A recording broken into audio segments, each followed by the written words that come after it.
A blood-stained porcelain teacup sits trembling on the edge of a wooden table. The crimson streak across the rim isn't loud or gory. It's quiet, almost elegant. The kind of thing you'd miss if you weren't looking close enough. But once you see it, you can't unsee it. They thought no one would find out. A secret affair. A family destroyed. And one final cup of tea that changed everything. This is not your typical scandal. It's not something people gossip about at brunch or laugh off as a moment of weakness. This is the kind of story that lives in shadows. Hidden behind closed doors, whispered about in fragments, and buried deep beneath layers of shame. Hey everyone, welcome back to the channel. If you've been here before, you already know. This is where we tell the stories people whisper about but never say out loud. The stories that sit under the surface of family dinners, polite smiles, and locked doors. If you're new here, buckle in. Because this one starts with love. But not the kind you celebrate with flowers and Instagram posts. No, this kind of love ruins people. And ends lives. We're about to peel back the curtain on a story that sounds like fiction, but every single detail is real. A woman who returned home after a bitter divorce. A teenage boy who felt invisible inside his own family. And a connection that was never supposed to happen. At first, it was innocent. A bond between family, comfort, understanding. Two people who needed someone and found it in each other. But that comfort turned into something else. Stolen glances, whispers behind closed doors, and eventually, into something they could never take back. It didn't matter that they were related by blood. What mattered, at least to them, was that they felt seen, heard, wanted. In a world that had ignored their pain, they became each other's escape.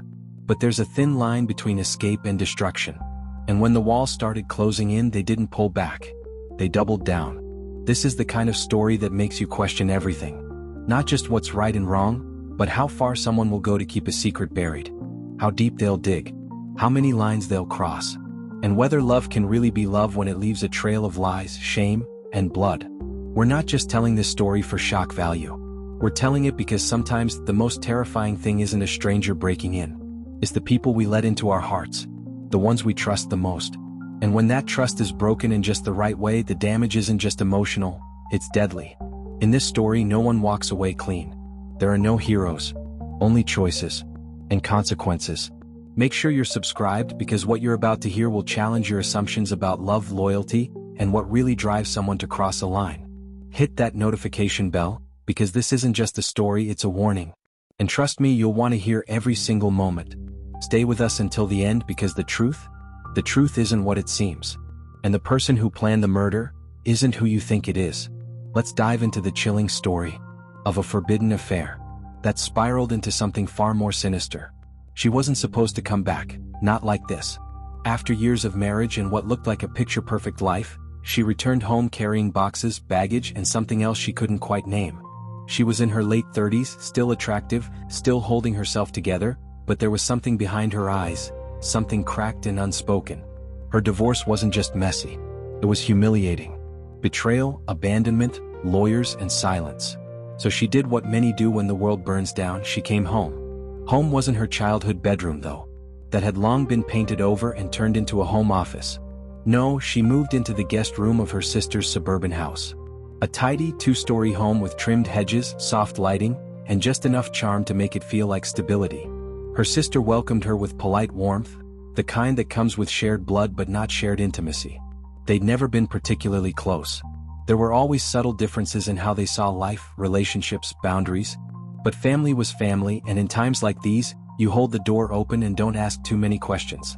The reunion wasn't dramatic, just awkward, quiet. Her sister's husband offered a brief, somewhat detached smile. The kind you give to someone you don't quite know what to say to. The teenage boy in the hallway barely made eye contact. Her nephew, tall for his age, always in dark hoodies, always retreating to his room. He mumbled a hello. She gave him a warm smile. And that was that. But over the next few weeks, things shifted. He started lingering a little longer in the kitchen when she made coffee. She started noticing the books he left on the counter. They talked, not about big things but enough to notice the ease between them. She was the only one who asked how he was really doing. And he was the only one who actually seemed to listen when she talked. There was no thunderclap moment. No music swelling in the background.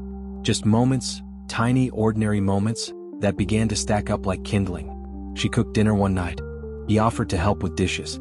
They laughed at the same ridiculous commercial. They watched an old movie together, both pretending not to notice how close their knees were on the couch. He had always felt invisible in that house. His parents were too wrapped up in their careers, their image, their routines. He got good grades, never got in trouble, and that made him easy to forget. No one asked how he felt.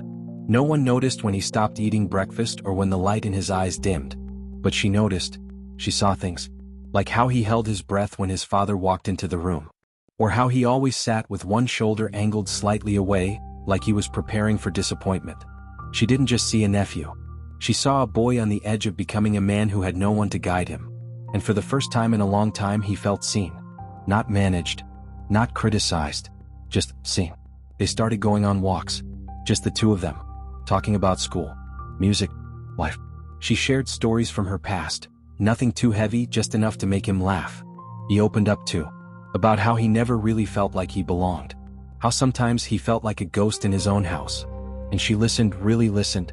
The way no one else ever did. To the outside world it was all very normal. A divorced aunt reconnecting with her nephew. A family healing from old wounds. But to them it was something else.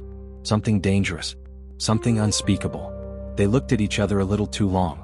Their jokes had a rhythm that excluded everyone else. When they touched, just casual, quick touches, it lingered. Not in time but in meaning. And that's how it starts, isn't it? Not with fireworks. Not with declarations. But with small, quiet moments that feel safe. Until they're not. This was the calm before the storm. The part of the story where you almost wish it could stay. But secrets like this? They don't stay secrets for long. It always starts with timing. And silence. Not the kind of silence that comes from nothing being said, but the kind that comes when you finally feel safe enough to speak. It was late, past midnight, and the house had gone quiet. Her sister and brother-in-law had gone away for the weekend, one of those planned getaways married couples take just to feel like they're still a team. That left the house empty except for her, and him. He hadn't come out of his room all evening. She noticed the lights under the door but no movement. No footsteps. No music. She knocked once, lightly. No answer. Knocked again. Still nothing. Then she opened the door. He was sitting on the floor, his back against the side of his bed, eyes red-rimmed, a tangle of tissues at his feet. She didn't ask what was wrong. She didn't need to. It was written all over his face. "I'm just tired," he muttered, wiping at his eyes, embarrassed at being seen like that. She sat beside him. Not too close. But close enough to say she wasn't going anywhere. They didn't talk for a while. Sometimes, the best comfort is simply not being alone. After a few minutes he spoke. Slowly. Hesitantly. He told her about the pressure he felt. About the voices in his head that told him he wasn't enough. About the time he hid in the school bathroom just to cry and no one ever knew. About how he wished he could run away and disappear because at least then, maybe someone would notice he was gone. She didn't cry but her eyes watered. Because she saw herself in those words. She knew what it was like to feel invisible in a house that was supposed to love you. She reached out and took his hand. And for the first time in a long time he didn't pull away. They sat there on the floor for what felt like hours, trading fragments of pain like currency. The kind of pain you don't post online. The kind you bury deep and only bring out when you believe the other person won't flinch. In those hours, something unspoken shifted. He wasn't just her nephew anymore. And she wasn't just his aunt. They had become each other's confession booth. The next day felt strange. Not wrong exactly. Just different. Like the atmosphere had changed and no one had opened a window. She made breakfast. He came downstairs, avoiding eye contact. She noticed how his hair was still wet from the shower, how he wore the same hoodie he cried in the night before. She asked if he wanted tea. He nodded. They didn't say much. But when she handed him the mug, their fingers touched. And this time neither of them moved away quickly. That's the kind of detail most people would miss. But between two people holding something they shouldn't, it lands like thunder. The next few days were filled with moments like that. Small. Fleeting. But unmistakable. She was folding laundry when he walked in and sat on the bed. Watching her. Not in a childish way. But in the way a man watches someone he wants to understand. She asked him if he wanted help with a school project. He said yes, even though there wasn't one. They sat close, shoulders nearly touching, flipping through a blank notebook under the guise of planning. The conversation meandered. School, music, movies, regrets. She laughed more easily now. He looked at her with softness.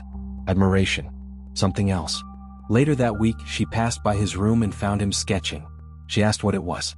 He hesitated, then showed her. It was a portrait, unfinished, But it was her. Sitting on the porch, hair pulled back, legs tucked under her. He said he drew it from memory. She didn't say anything, but her heart beat louder in her chest. It was another late night. She was watching TV in the living room, a blanket pulled around her shoulders, the lights dimmed to almost nothing. He came downstairs restless. Said he couldn't sleep. She patted the spot beside her on the couch. They didn't speak. The room was quiet except for the soft hum of the screen. Then he leaned his head on her shoulder. She froze just for a second, then relaxed. She told herself it was fine. He was hurting. He needed comfort. This was what family did. But then something shifted again. A hug goodbye that lingered a few seconds too long. A hand brushing her back as she walked past. Eyes meeting across the table and not looking away. And then came that moment. It was storming outside. One of those nights where the rain is relentless and the world feels like it's pressing in from all sides. He had a nightmare. She woke to him knocking at her door, face pale, breath shaky. She let him in. He sat on the edge of her bed, eyes wide and boyish. She offered to sit with him until he calmed down. Said he didn't want to go back to his room. So she let him stay. Just for a while. They laid back on the bed, fully clothed, facing the ceiling. Not touching. Not speaking. The kind of quiet that says more than words ever could. Then, as if it had always been inevitable, he turned toward her. Reached out. His hand on her shoulder. Gentle. Hesitant. She didn't stop him. The room was too quiet. The air too thick. The space between them vanished. And though nothing was said, they both knew it wasn't innocent anymore. They could feel it in the stillness. In the weight of the silence. In the breath they were both holding. And just like that, the line was no longer blurry. It had been crossed. What had started as comfort had become craving. What had been protection had become desire. And there was no going back now. Because once the air changes, once the unspoken becomes felt, it's only a matter of time before someone acts on it. And someone always does. Rain has a way of making silence louder. The kind that taps on windows like an impatient visitor, demanding you feel something. That night it poured. The wind howled softly around the house like it knew a secret and was aching to tell. She was in the living room again, curled up under the same old blanket. A movie played on low volume, something familiar, comforting, forgettable. Just background noise for the thoughts that refused to quiet down. He came in halfway through, barefoot, hoodie draped over his lean frame, hair still damp from a shower. He didn't ask if he could sit.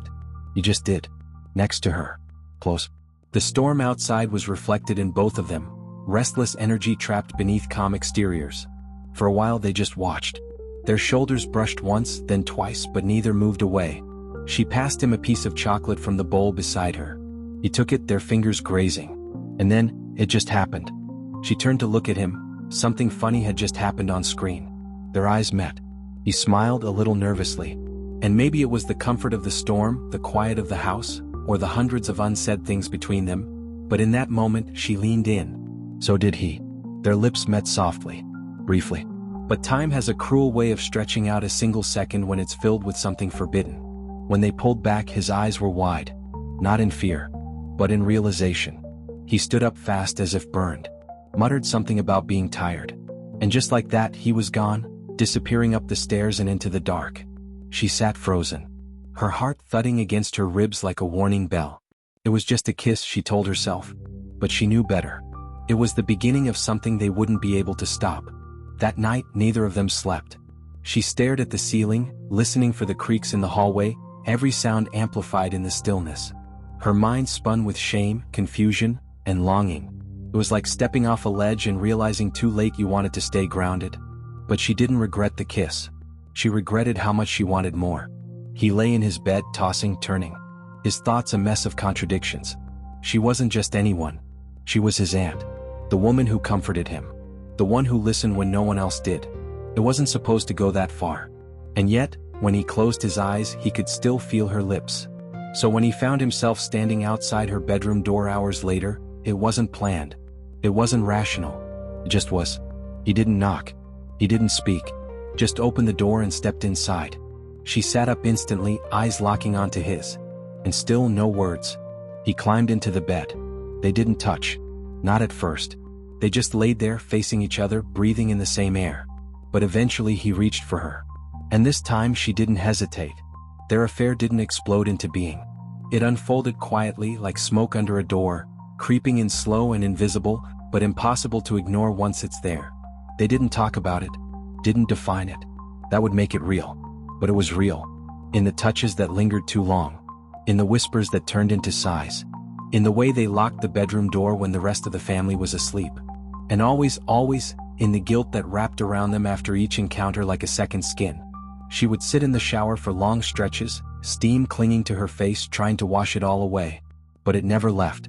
It stayed behind her eyes and her fingertips in the way she avoided mirrors. He grew quieter, more distant in public. But when they were alone, he would look at her like she was both his salvation and his ruin. Because she was. It became routine. Dinner with the family. Movie. Small talk. Everything is normal on the surface. But then came the late-night footsteps. He'd wait until the house settled into silence, until doors were shut and lights turned off. Then he'd sneak into her room like a shadow, careful, precise. A ritual. She'd already be waiting, heart racing beneath the covers. Sometimes they barely spoke. Sometimes they kissed like they were trying to erase the world. They found moments in the in-between. A quick brush of the hand in the hallway. Her lingering in the doorway a few seconds too long. He started doing the dishes without being asked, an unspoken offering. But every moment of stolen closeness was chased by the fear of being seen, heard, discovered. She imagined her sister finding out, her face crumpling in betrayal. She imagined the judgment, the disgust, the questions she wouldn't be able to answer. He imagined what his friends would say, what his father would do, what it meant for him to fall for someone who raised him like a second mother. And yet, none of that stopped them. Because forbidden things have a way of tasting sweeter. They told themselves it wouldn't go on forever. That it was temporary. That it was just two people who needed each other during a hard time. But it was more than that. It was addiction. Emotional. Physical. Psychological. And like all addictions, it came with a cost.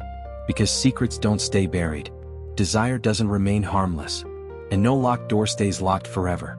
Especially when someone in the house is starting to notice. It happened on a quiet afternoon, the kind where the house feels too still. The grown-ups were busy cleaning up after lunch and the kids were left to their own devices. Board games, cartoons, the usual distractions. But curiosity has its own gravity. Especially in children. The youngest cousin, just 10 years old and sharper than anyone gave her credit for, was wandering the hallway upstairs. Looking for her coloring book, she said later. Maybe it was true. Or maybe she was just bored, chasing the sound of voices. That's when she saw it. A door cracked slightly open. Voices, familiar but hushed. Then a soft laugh. And something else. The kind of silence that doesn't sound innocent. She stepped closer, barely breathing. Through the crack, she saw two shadows too close together. The aunt's voice low. A sigh. Then movement, hands brushing hair from a forehead. A kiss to the cheek that lingered far too long to be motherly. She didn't stay long. Just long enough to feel confused. To know instinctively that something wasn't right. She tiptoed away, heart thudding in her little chest. That night, she sat at the dinner table and looked from the aunt to her older cousin with narrowed eyes. They avoided eye contact. They looked tense. She told her mom later that evening. Quietly. Almost like telling a secret in a game. I think they were kissing. Her mother blinked. Paused in the middle of folding laundry. Who? She asked a little too casually. Her cousin and auntie. There was a long pause. Her mother shook her head, laughed softly and brushed it off. You probably saw wrong, sweetheart. Maybe they were just hugging. But the girl wasn't convinced. And something in her mother's voice said she wasn't either. The days after that were different. Subtly but definitely different. The aunt started keeping her bedroom door closed at all times. She kept her distance at family meals. Her smiles were forced, her laughter stiff. She stopped watching movies in the living room. Instead, she retreated. Early nights, long showers, less presence. The nephew? He unraveled a little more each day. He became snappy, withdrawn. The kind of quiet that felt like it was covering something loud. He avoided eye contact with his cousin. He couldn't stand being in the same room as the girl's mother. Guilt made everything louder. A creak in the hallway felt like a warning. A knock on the door felt like a threat. And paranoia? That became their new normal. The aunt started double-checking every lock. She muted her phone when she wasn't using it. She went through the nephew's texts, asked if he'd said anything to anyone. He hadn't. But he wanted to. The pressure was building. It felt like holding his breath for too long. The younger cousin, meanwhile, watched it all like someone watching a play they didn't quite understand but knew was about to turn dark. She didn't tell anyone else. But she didn't forget what she saw. And neither did her mother. She started paying more attention, lingering in rooms a little longer, noticing the way her sister avoided questions, the way her son flushed red when she mentioned school friends, the strange way they never seemed to be in the same room together anymore, except when they thought no one was looking. Small towns don't keep secrets. Not really. Whispers are the main form of currency. And soon the whispers started. It began with a neighbor, a sharp-eyed woman with a habit of standing near windows and a love for gossip. She claimed she saw them walking together, too close. Said the aunt touched his face like a lover, not a relative.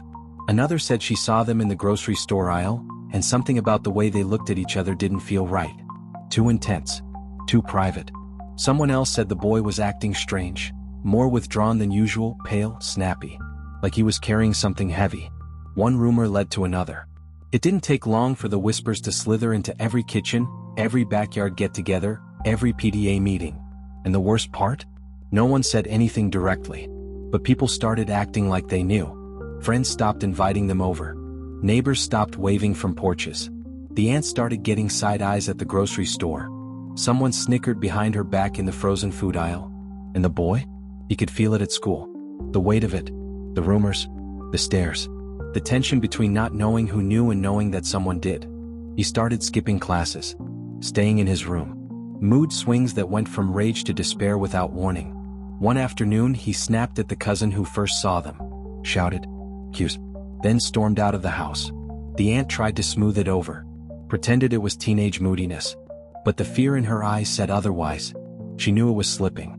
The secret, once buried, was clawing its way to the surface. And the walls were closing in. Because you can't unsee what's been seen. You can't unknow what's been whispered. And you can't keep pretending when the whole town is starting to talk. This wasn't just a scandal anymore. It was a ticking bomb. And the next time it went off, someone would get hurt. At first, the cousin kept quiet. She held that secret like a delicate glass bottle, dangerous if broken. But silence started to feel like power. And power, even in a young girl's hands, can turn into something darker. One afternoon, she walked into the aunt's room without knocking. Her arms crossed, her tone oddly calm for someone so young. "I know what you're doing," she said. The aunt froze. Her breath hitched and she turned from the window slowly, trying to hide the panic that flashed across her face. "You're confused," she replied, keeping her voice light, almost maternal.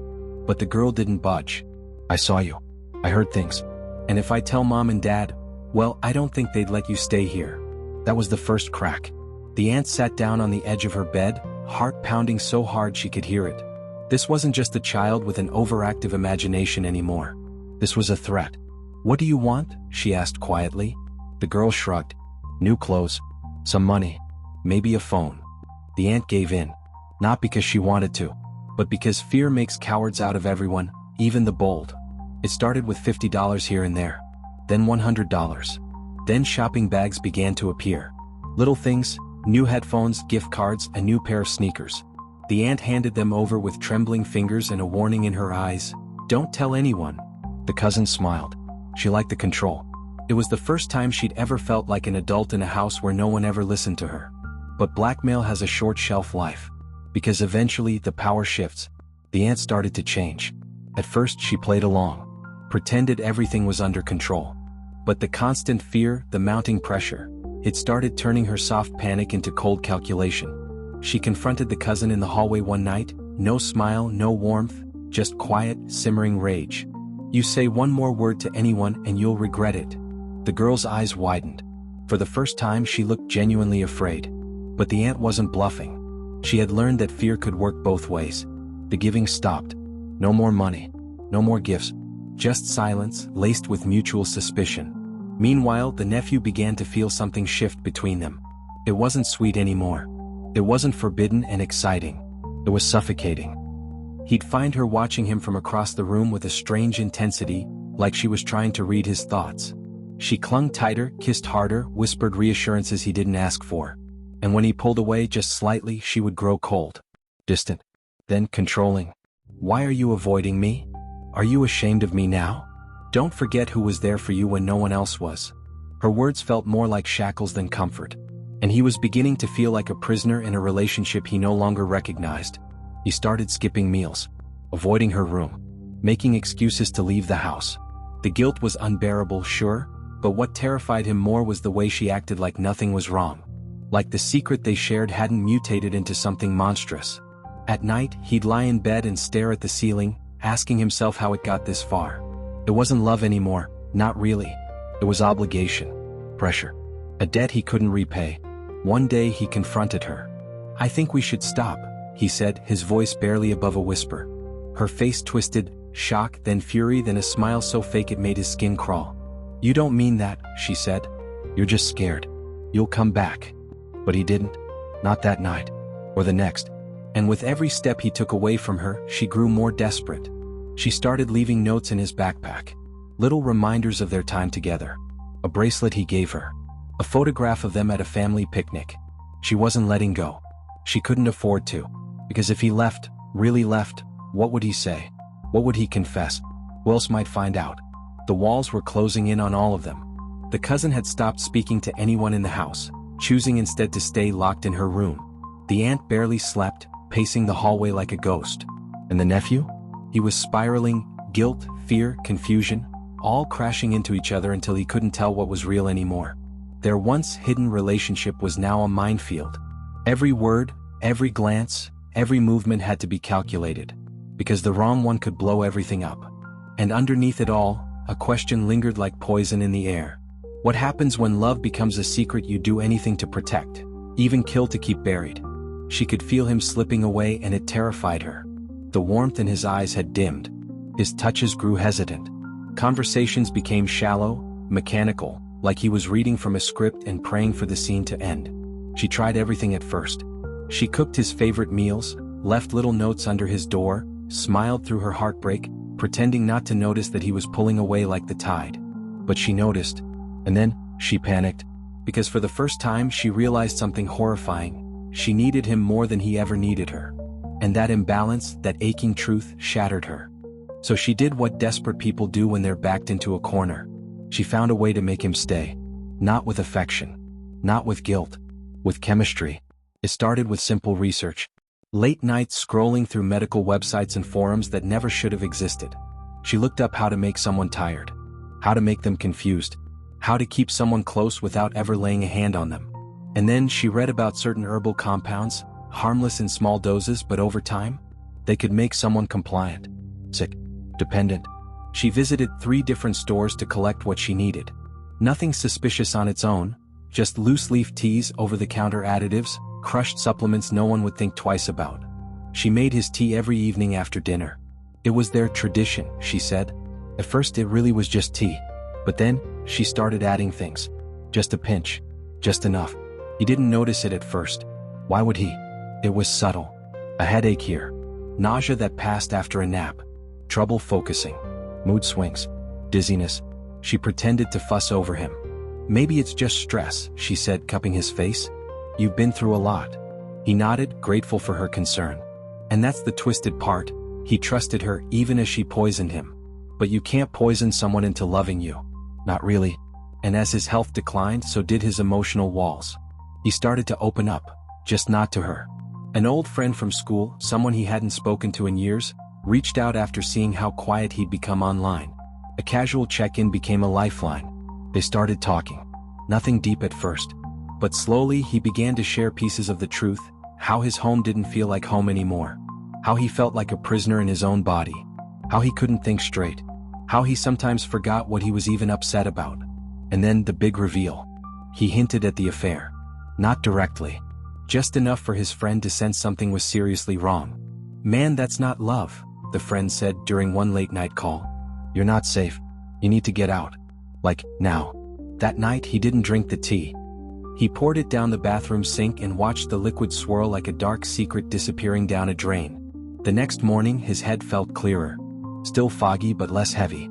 Like something had been lifted. So he made a decision. He was going to tell someone. Come clean. And it all.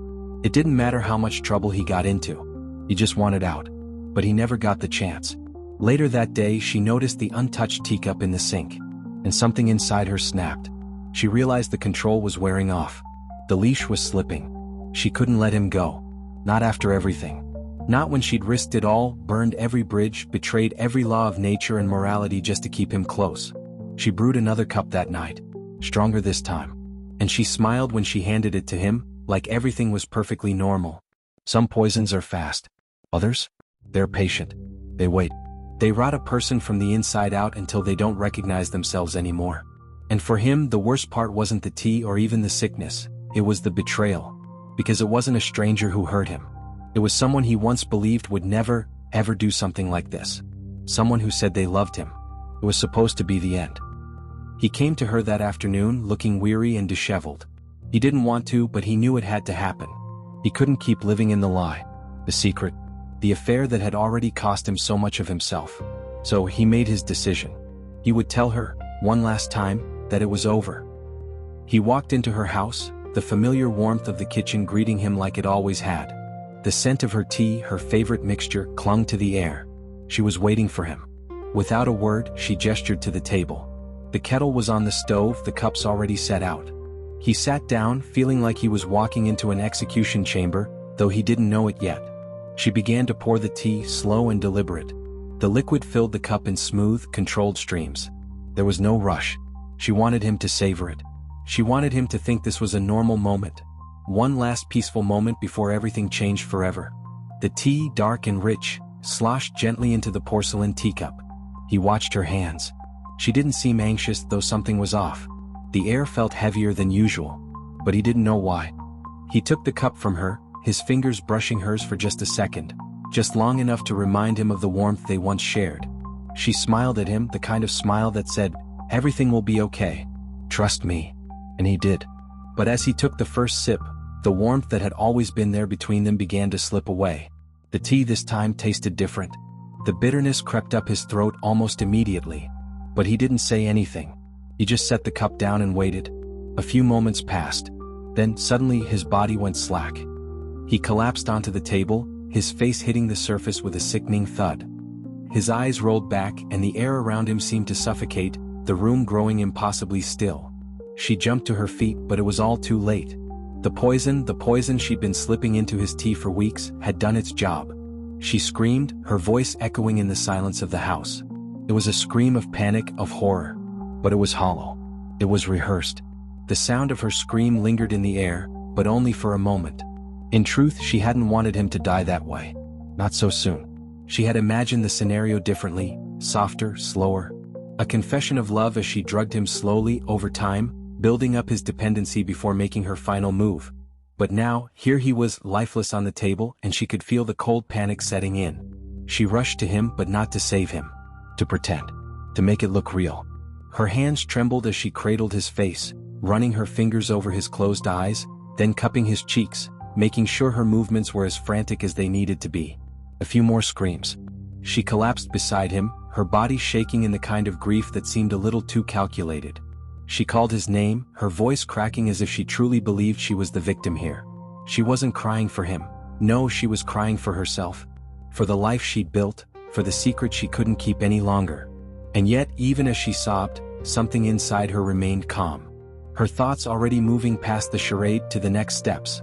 She hadn't planned to let him go this quickly, but the end was inevitable. He had to be gone for good. Her plans depended on it. She didn't call 911 though. Not immediately. Not yet. It wasn't that she didn't care. She cared, in her own twisted way. But calling 911 now at this moment would only raise suspicion. It would complicate everything. She'd made sure everything was clean. The tea was the perfect touch. And now all she needed was time. She waited. The next morning the police arrived. A wellness check. Nothing more than a concerned neighbor who had noticed that his car hadn't moved in days. A standard procedure. Just a formality. But when they knocked on the door, something felt wrong. The house was quiet. Too quiet. They knocked again, louder this time. No response. Finally, one of the officers entered, his partner behind him. They found her there, sitting in the living room. The teacup was still on the table, only now it was cold, its edges darkened with dried tea stains. The smell of the poison was faint but unmistakable. And her acting? Too perfect. Too rehearsed. The officer looked around, his gaze drifting from her to the teacup on the table. There was something about it, something that seemed off, as if it was waiting for someone to notice it. It was the way the teacup had been placed, almost too carefully, like it had been put there for a reason. And when they checked the kitchen, they found it. The faintest traces of a powdery substance at the bottom of the teacup. A clue that no one else would have spotted unless they knew exactly where to look. She hadn't been as clever as she thought. The truth was she'd been playing a dangerous game and it was all about to unravel. She had left a clue in plain sight. As the police began to piece everything together, the house that once seemed warm and inviting now felt cold, as if it had absorbed all the lies and betrayals that had taken place within its walls. The morning after the discovery, the house felt different. The air was thicker, filled with the weight of unanswered questions and a dark sense of inevitability. Detectives arrived at the scene, their expressions somber but their minds sharp, already beginning to piece together what had happened. At first, she tried to maintain her composure. After all, she was still the grieving aunt, the innocent woman who just lost her nephew under tragic circumstances. But the detectives weren't buying her story. They started with the basics, questioning her whereabouts, her actions, and her relationship with the victim. And that's when the cracks began to show. Her story shifted each time they asked, small inconsistencies at first, then glaring contradictions. At one point, she claimed she hadn't been in the room when he drank the tea, but the evidence, the teacup, the stains, her own fingerprints all over the rim, painted a different picture. Her explanations didn't match the facts, and it was clear to the detectives that something was off. Then they turned to technology. Her phone, her computer. And that's when things really started to unravel. Her search history was damning. She had researched everything about poison, specifically, the substance that had been found in his bloodstream. The poison wasn't common, not something you'd just stumble upon by accident. She'd been preparing for this for a while, and her digital footprints were undeniable. As the detectives stood over her, the weight of the evidence began to settle in. She was caught. There was no escaping it now. But there was more. As the investigation pressed forward, it wasn't just the aunt's inconsistencies that unraveled her. It was the younger cousin, the one who had witnessed something she shouldn't have. The cousin had seen it all, the stolen glances, the lingering touches, the secret meetings. At first, they didn't know what to make of it. It was just a strange feeling, an unsettling image that didn't quite add up. But when they realized what was really happening, they couldn't stay silent any longer. They confessed everything.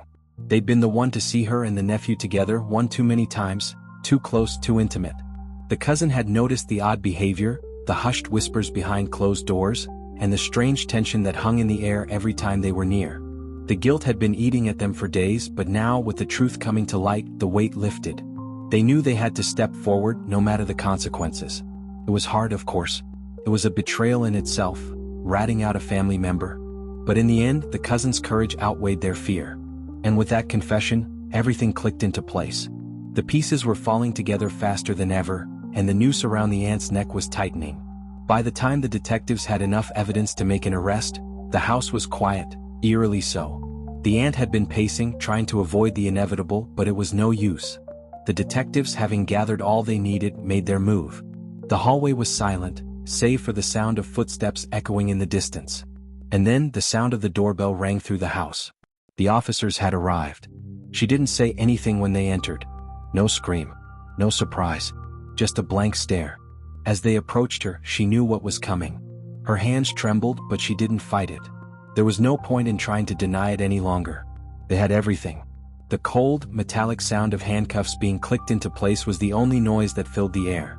Her face remained emotionless. Not a tear, not a hint of regret. It was as if she had already come to terms with what she had done, with the choices she had made. There was no remorse. Only resignation. She was led down the hallway, her head held high, but her eyes distant, empty. The officers didn't say anything as they walked her out. There was nothing left to say. The truth had come out, and she was finally facing the consequences of her actions. The investigation was over. The lies had been exposed. And as the police car pulled away from the house, the community was left to pick up the pieces, the memory of the betrayal too fresh, too painful to forget. But justice had been served. What began as a simple act of comfort, a woman offering solace to her emotionally neglected nephew, quickly spiraled into something unrecognizable. What started as a glimmer of affection, an innocent attempt to fill an empty space in both of their hearts, became an obsessive, dangerous relationship. In the shadows of their seemingly quiet family life, a forbidden love grew, twisted and warped by emotional manipulation, loneliness, and the murky lines between affection and control. The aunt, desperately clinging to the idea of being loved, saw this relationship not as something pure but as a lifeline, something she needed to survive. For the nephew, it started as an escape from the loneliness and neglect he'd felt, but it soon became a suffocating chain that dragged him deeper into a web of manipulation and control. What should have been a familial bond turned into a dangerous game of power, where the stakes were life and death. And in the end, it all ended in tragedy, with the final act of betrayal sealed in a teacup. Their love, if you can even call it that, was never meant to be. It was a toxic, destructive force that led them both down a path from which there was no return. It cost one of them their life and the other their freedom. In the end, love was not the answer. Control and obsession were the true driving forces behind this forbidden relationship. As we reflect on the tragedy that unfolded, we can't help but wonder, what would we have done in her shoes? How does someone fall so far from grace, from a simple act of care to a final, deadly betrayal? Was it love, twisted and distorted by desperation? Or was it something darker? Perhaps it was the fear of abandonment, the overwhelming need for control, or even the belief that she could mold him into someone who would never leave her. It's hard to say. What's clear is that her actions came from a place of profound emotional emptiness, where love and manipulation became inseparable. And yet, we have to ask, what would you do if you were in her position? Would you be able to walk away before it all turned fatal, or would the lure of control and the fear of loneliness draw you into a downward spiral? It's a chilling thought, isn't it? This story is one that leaves us all questioning the dark places the human heart can go. It serves as a stark reminder of how easily the line between love and obsession can blur, how secrets, even the ones we keep in our closest relationships, can destroy everything we hold dear. In the end, all that was left was a family torn apart by a secret that should have never been kept. What do you think? What drove her to do it? Was it love, or something far more sinister? I'd love to hear your theories. Drop a comment below and let's discuss. And don't forget to hit that subscribe button, because next time, it's going to get even darker. You won't want to miss the next chilling story that unfolds right here. Thank you for watching, and I'll see you in the next one.